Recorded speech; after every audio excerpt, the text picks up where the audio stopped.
Hello dear friends, कैसे हैं आप लोग? खुश रहिए, मुस्कुराते रहिए और यादों के खजाने में कुछ ना कुछ ऐड करते रहिए। तो आज मेरे पास आपके लिए एक छोटी सी कहानी या संस्मरण कह सकते हैं।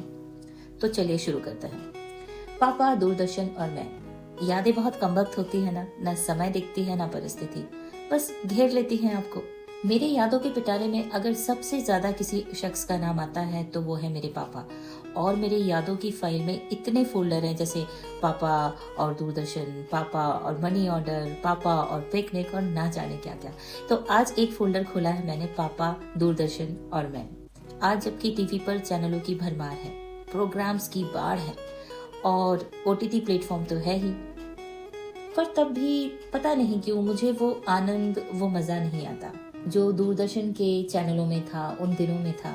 हफ्ते में एक दिन आने वाली पिक्चर का इंतजार हम इस तरह से करते थे मानो कोई बड़ा खजाना मिलने वाला हो। और पिक्चर के बीच में जो विज्ञापन आते थे ना, उनकी तो खैर बात ही अलग होती थी, आज भी जुबान पर है। तो सुबह की शुरुआत खास तौर पे संडे के दिन होती थी रंगोली से, फिर jungle book, Chandrakanta, Donald Duck, Tom and Jerry, Raja Vikramaditya, Vikram और बेताल और भी बहुत सारे बच्चों के प्रोग्राम जिनकी यादें दिल से जाती ही नहीं। तो सीन ये था कि घर में एक बड़ी आराम चेयर थी जो कि बांस की बनी हुई थी और उस पर पापा ही बैठा करते थे। मम्मी भी साथ होती थी और हम अक्सर दूरदर्शन पे आने वाली पिक्चर्स को देखा करते थे। मैंने पापा के साथ कई फिल्में देखी हैं, जैसे गूंज उठी शहनाई, शम्मी कपूर जी की अधिकतर फिल्में, मधुमती, मदर इंडिया, गीत गाया पत्थरों ने, मुगले आजम, दोस्ती, शोले, महमूद जी की फिल्में, किशोर कुमार जी की फिल्में, चलती का नाम गाड़ी, बैजू बावरा, पता नहीं क्या क्या। तो मेरे पापा के दो फेवरेट एक्टर होते थे, किशोर कुमार जी और शम्मी कपूर जी, जो कि मेरे भी फेवरेट हैं। उनकी फिल्में वो कभी नहीं छोड़ा करते थे।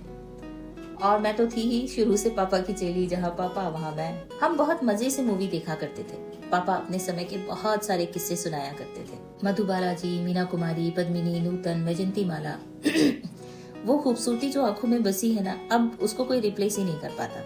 मुझे अच्छी तरह से याद है, हॉल की लाइट बंद हुआ करती थी, किसी भी तरह का कोई शोर नहीं होता था। पापा आराम चेयर पर बैठते थे, मम्मी दीवान पर और पापा की गोद में मैं।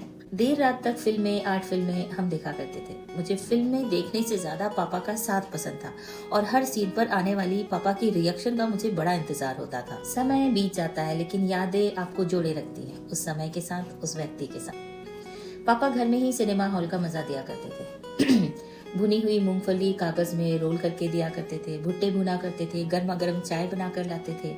पापा शुरू से ही खाना बनाने में या किसी भी प्रकार की नई डिश को बनाने और एक्सपेरिमेंट करने में बहुत फास्ट थे। इसलिए संडे की पिक्चर देखना या शुक्रवार को देर रात आने वाली पिक्चर देखना मेरे लिए एक उत्सव जैसा होता था। उन बातों को बहुत वक्त बीत चुका है। आज घर में बहुत बड़ा टीवी है, बहुत अच्छी क्वालिटी की पिक्चर आती है, रिमोट भी है और ना जाने कितने चैनल हैं। आप बदलते रहिए, दिन कट जाएगा लेकिन वो कम नहीं होंगे। पर मन को बांध के रख सके ऐसे कंटेंट कम ही मिलते हैं। अब पापा टीवी देखते तो जरूर हैं, पर मुझे लगता है कि उनका मन नहीं लगता। जब रामायण का टेलीकास्ट हुआ था तब जरूर देखते थे, महाभारत भी बहुत देखते थे। दूरदर्शन की वो यादें पता नहीं कितने जीवनों में रस घोल गई। पापा अक्सर कहते थे, कुछ समझ नहीं आता कितने चैनल हैं, उनमें एक भी मन की पिक्चर नहीं दिखाई देती और इतने विज्ञापन आते हैं कि पिक्चर देखने से मन ही हट जाता है। पर समय को कौन बांधे रख सकता है, इसकी तो नियति ही है, चलते जाना।